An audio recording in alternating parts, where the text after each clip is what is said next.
Hello दोस्तों, आज मैंने Amazon प्राइम पर ब्रीथ इनटू द शैडोज का सेकंड सीजन देखा and let me tell you very first it's a quite good and engaging show. But still यहाँ पर कुछ चीजें हैं जो मुझे पसंद नहीं आई और कन्विंसिंग नहीं लगी, जिन पर मैं जल्दी आऊंगा। लेकिन उससे पहले मैं इसमें स्टार्ट से ही बहुत आसानी से इन्वेस्ट हो गया था, और क्योंकि मैंने सीजन 1 2020 में देखा था और अभी तक मुझे उस शो की जरूरी बातें याद थी। और फिर यहाँ पर हमें स्टार्ट में रिकैप भी देखने को मिल जाता है, जिससे हमें किसी भी तरह की कोई कंफ्यूजन नहीं होती। और सीजन 1 में जो इवेंट्स हुए उसके 3 साल बाद से यह सेकंड सीजन स्टार्ट होता है, और इस बीच अविनाश उस असाइलम में ही था। सीजन 2 का स्टार्ट थोड़े ठंडे तरीके से होता है, जहाँ पर चीजें बिल्कुल ही नॉर्मल होती हैं। लेकिन यहीं पर हमें साथ ही साथ एक दूसरा सीन भी देखने को मिलता है, जहाँ पर कोई व्यक्ति रेलवे ट्रैक पर बंधा हुआ है। तो ये चीज कुछ ऐसी थी जो मेरा ध्यान अपनी ओर आकर्षित कर रही थी। मैं जानना चाहता था इसके बारे में, क्योंकि स्क्रीन पर एक तरफ असाइलम में अविनाश दिखाया जा रहा है, जो पिछले 3 सालों से बिल्कुल ठीक है। उसका दिमागी रूप, उसकी स्प्लिट पर्सनैलिटी जे पिछले 3 सालों से उभर के नहीं आया है। और फिर दूसरी तरफ इस तरह का सीन जो हमारे अंदर एक क्यूरियोसिटी बढ़ाने का काम करता है। और मुझे 1-2 बार तो ये भी थॉट आया कि यहाँ पर कोई नया किलर आ गया है शायद। लेकिन फिर जैसे जैसी चीजें आगे बढ़ती हैं, कंफ्यूजन दूर होता चला जाता है। बट ये जो सीन था रेलवे ट्रैक वाला, ये हमें इस शो के साथ कनेक्ट करने का काम करता है। और इसके बाद मैंने इस शो के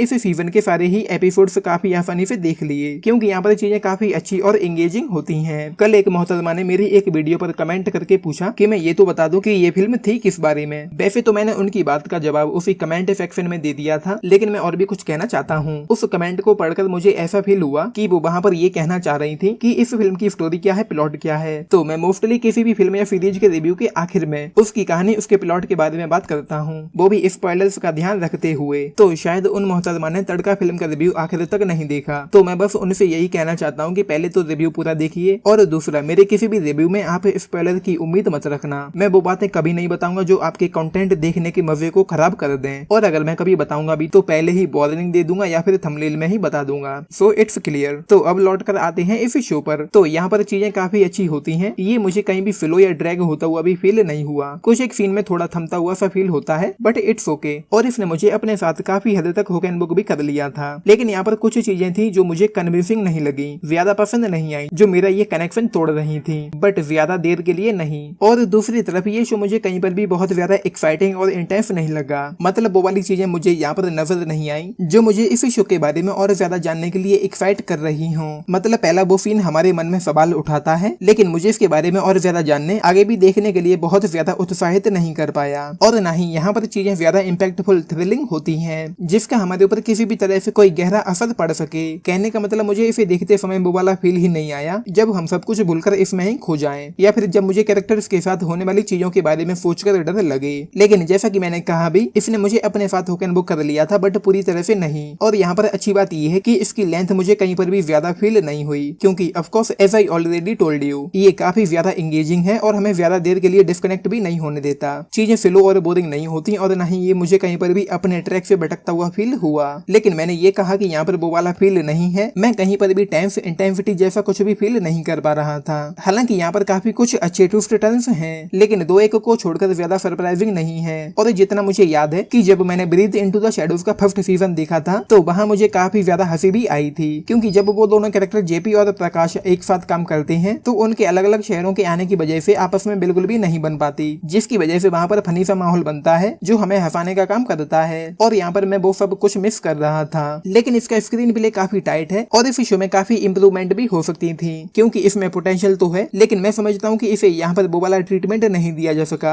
कहानी कुछ यूं है कि 3 साल के बाद जब लगता है कि अविनाश बिल्कुल ठीक हो गया है, तभी उसके स्प्लिट पर्सनैलिटी जे उस पर हावी हो जाता है। मतलब वो लौट आता है, और फिर मौतों का वही सिलसिला शुरू होता है जहाँ पर पिछली बार रुक गया था। मतलब वही रावण के 10 साल वाली आइडियोलॉजी। लेकिन इस बार यहाँ पर एक नई कैरेक्टर विक्टर की एंट्री होती है, और ये कैरेक्टर मुझे इस शो में कुछ खास पसंद नहीं आया, क्योंकि इसे यहाँ पर उतने अच्छे तरीके से एस्टेब्लिश नहीं किया गया। मतलब एक तरफ तो ये कैरेक्टर जे की मदद करता है, लेकिन दूसरी तरफ उसे ब्लैकमेल भी करता है, तो ये चीज मुझे उतनी पसंद नहीं आई। हेल्प करने वाला एंगल तो सही था, जरूरी था, बट जिसको मर्डर करना है वो तो करेगा, ब्लैकमेल करने से क्या ही उखाड़ लोगे। और ना ही उस कैरेक्टर का ऐसा कोई बैकग्राउंड था, बट उसे भी कुछ प्रॉब्लम थी जिसके माध्यम से उसे यहाँ पर जस्टिफाई करने की कोशिश की गई है। बट उस कैरेक्टर में थोड़े और शेड्स होते तो मुझे लगता है और ज्यादा बेहतर होता। और अभिषेक बच्चन का ये स्प्लिट पर्सनैलिटी डिसऑर्डर, ये मुझे उतना ज्यादा कन्विंसिंग नहीं लगा। मैं इसे डाइजेस्ट नहीं कर पा रहा हूँ, क्योंकि पहले तो आप ये बोल रहे हो कि जब ये ऊपर आता है बाहर होता है, मतलब मतलब जब जे का उस पर कंट्रोल होता है तो उस दौरान अविनाश को कुछ भी याद नहीं रहता।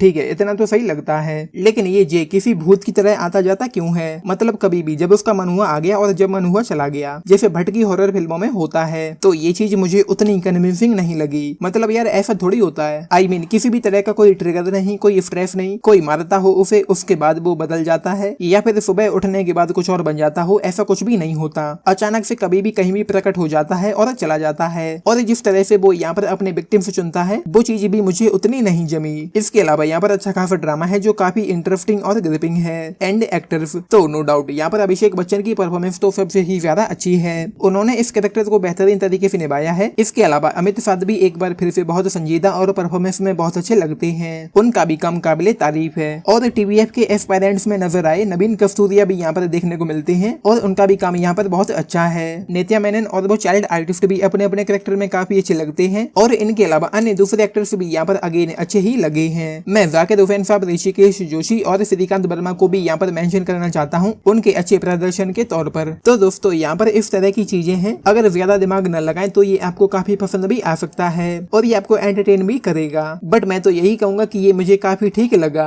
और मैंने इसे काफी एंजॉय भी किया। एंड वन मोर थिंग, मैंने इसे प्राइम वीडियो पर ऑफलाइन डाउनलोड करके देखा तो यहाँ पर 2 ऑडियोज के ऑप्शन अवेलेबल थे, एक हिंदी और दूसरा हिंदी डिस्क्रिप्शन। और जब भी मैं इसे पॉज करके रख देता था और जब भी मेरे फोन की स्क्रीन बंद होती थी और जब भी मैं फोन अनलॉक करके उसे दोबारा से देखना शुरू करता तो हमेशा ही ऑटोमेटिकली हिंदी डिस्क्रिप्शन वाला ऑडियो प्ले होता था, जबकि प्ले होने वाले ऑडियो के तौर पर हमेशा हिंदी ही दिखाई पड़ता था, मतलब उस पर ही डॉट आता था। क्या आपके साथ भी यही प्रॉब्लम हुई या फिर मैं कुछ स्पेशल था? जरा बताना इसके बारे में। So 3 stars, that's my rating for breathe into the shadows season 2। मैं चाहता हूँ कि आप इस वीडियो पर रिएक्ट अवश्य करें, फिर चाहे आप लाइक करें या dislike, it's up to you. बाकी अगर आप लोगों ने ये सीजन 2 देखा है ब्रीथ इनटू द शैडोज का, तो मुझे नीचे लिखकर बताना कि आप लोगों के इस पर क्या टेक है। And of course like, share and subscribe भी करना चैनल को, वीडियो को। चलिए, it's the moment for me to say Tata.